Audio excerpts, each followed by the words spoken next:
Oleh karena itu, pembentuk undang-undang dalam merevisi Undang-Undang 7 2017 dapat melakukan rekayasa konstitusional atau constitutional engineering dengan memperhatikan hal-hal sebagai berikut. 1.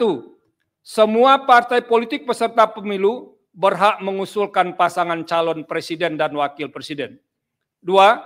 Pengusulan pasangan calon presiden dan wakil presiden oleh partai politik atau gabungan partai politik peserta pemilu tidak didasarkan pada persentase jumlah kursi di DPR atau perolehan suara sah secara nasional.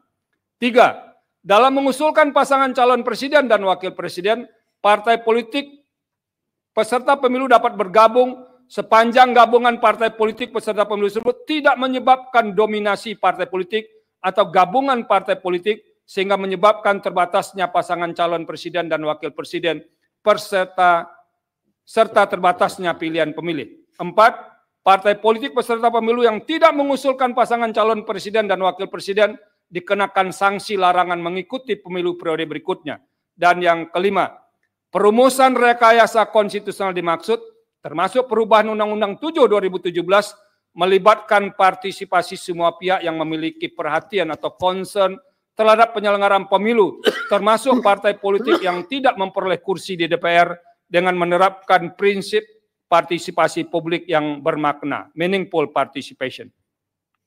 Menimbang bahwa berdasarkan seluruh dan pertimbangan hukum di atas, telah ternyata ketentuan pasal 22 Undang-Undang 7 2017 tidak sejalan dengan prinsip persamaan kedudukan dalam hukum dan pemerintahan, hak memperjuangkan diri secara kolektif, serta kepastian hukum yang adil sesuai dengan pasal 27 ayat 1, pasal 22C ayat 2, pasal 28D ayat 1, pasal 28I ayat 2 Undang-Undang Dasar NRI tahun 1945 sebagaimana yang didalilkan oleh para pemohon.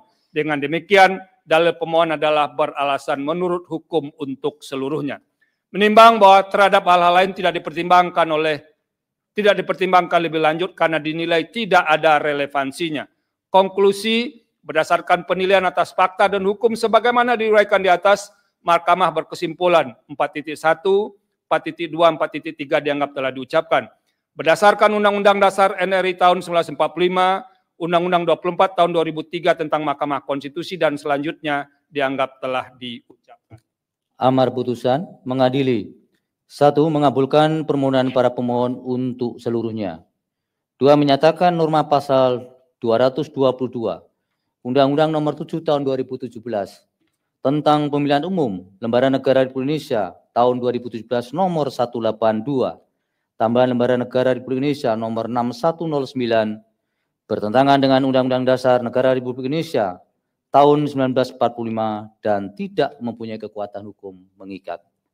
3. Memerintahkan pemuatan putusan ini dalam Berita Negara Republik Indonesia sebagaimana mestinya.